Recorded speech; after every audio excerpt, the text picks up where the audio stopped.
So here we're just going to be multiplying the binomials. Anytime you got parentheses that connect to each other with no signs in between, that means multiply. You've done this before, I'm sure. They probably called it the FOIL method, first outer inner last. But what you do is you distribute the first term into the second binomial, and then you distribute the second term of the first binomial into the second binomial. So we just call it the double distributive is what I like to call it, because it lets you know you're distributing twice. So there's a couple different ways to write this out. You could even rewrite it if you wanted to as x times x minus 8 plus 1 times x minus 8, because that's really what you're doing. You don't have to do it that way. It's just, however you're comfortable with is fine. I'm going to take that out of there, just letting you know that that's a way you could write it out. But all you're going to do, so the first thing you're going to look at is x times x. X times x is going to give you x squared. Then you also have to multiply this x with a negative 8. X times negative 8 is going to give us negative 8x. At this point, I'm finished with this x. You can mark it out even if you want to. It doesn't matter. I'm done with it. I just need to know that I'm done with it. I don't need it anymore. So now I'm going to distribute the 1. 1 times x is just going to be x. So it's a positive 1 and a positive x, so I'll put plus x. And then I have 1 times negative 8. 1 times negative 8 is negative 8. So I'll have negative 8.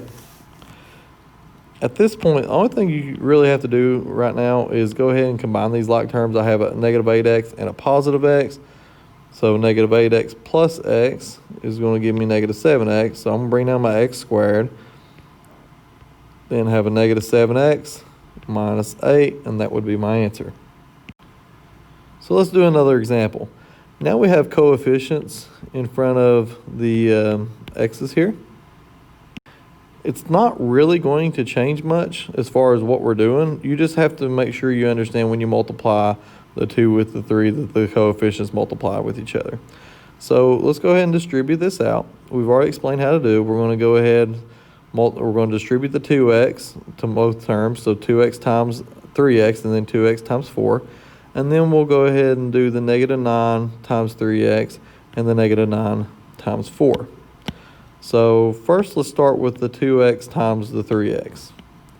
2x times 3x is going to give us 6 for the coefficients, because 2 times 3 is 6.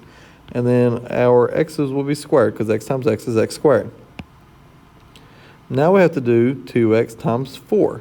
2 times 4 is 8.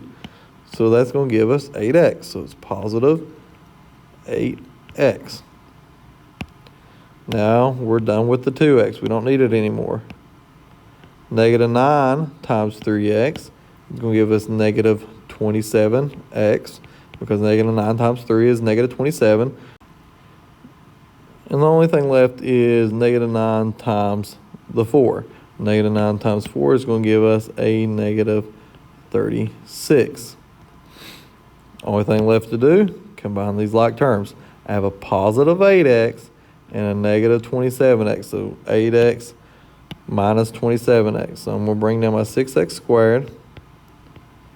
Then I have 8x minus 27x is going to give me negative 19x. And then bring down my negative 36. In case you are one of those people who like the box method, I figured I'll show you one example of the box method, and we'll just use this same problem. In case you want a refresh on how to use the box method, you would just go ahead and let me clear this part up for you real quick. All right, so you would use these binomials in the boxes. So I have one binomial is 2x and then minus 9, so I'll put 2x and a negative 9. And then I have 3x, and it's a positive 4, so I'll put a 4 here. And the way the box method works is, you're doing a multiplication, so for each box, whichever two values would connect into that box gets multiplied together.